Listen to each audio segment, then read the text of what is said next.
नमस्कार मंडळी, आपल्या चॅनलमध्ये तुमच्या सर्वांचे मनपूर्वक स्वागत आहे। आज पिठलं भाकरीची रेसिपी दाखवत आहे। पिठलं आपली महाराष्ट्राची शान पिठलं, येलो कलरच्या पिठल्याची रेसिपी दाखवते। सर्वप्रथम कांदा कट करून घेतला, बारीक कांदा चिरून घ्यायचा आणि टोमॅटो पण आपल्याला बारीक चिरून घ्यायचा आहे। दोन्ही बारीक चिरून घेते या ठिकाणी बघा। कांदा टोमॅटो बारीक चिरून झाला की आपल्याला पिठलं बनवायचं। पिठलं बनवायला जास्त वेळ लागत नाही। मस्त गरम गरम भाकरीसोबत पिठल्याचा आस्वाद घेऊया। टोमॅटो कट करते।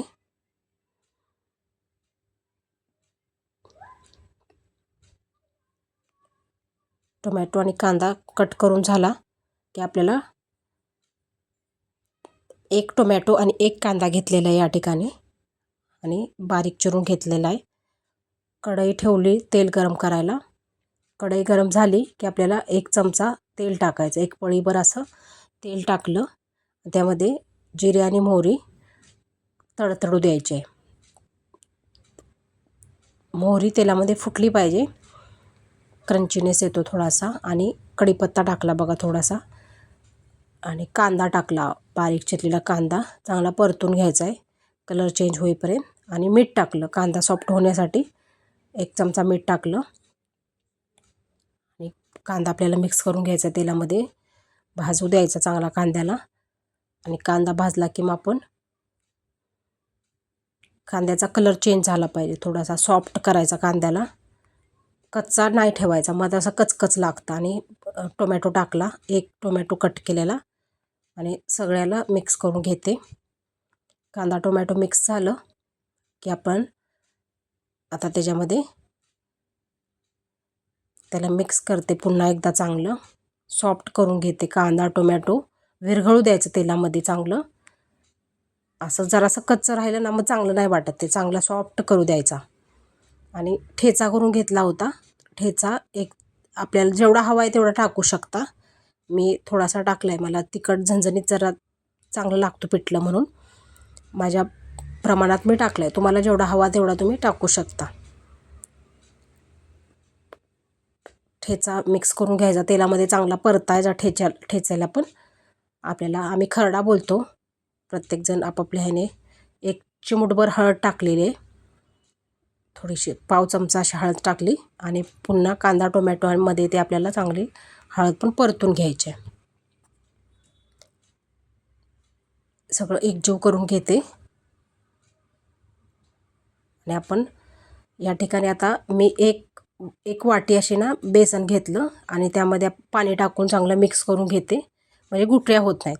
डायरेक्ट तेलामध्ये पण, कांदा टोमॅटोच्या तेलामध्ये पण आपण बेसन टाकून मिक्स करून घेऊ शकतो, ती पण इझी प्रोसिजर आहे, नाही काय त्याच्या पण गुठळ्या होत नाहीत। पण मी आपलं घाईच्या वेळेला असं केलं, पटकन एक साईडला मिश्रण बनवून घेतलं, बेसनचं घोळ बनवून घेतला।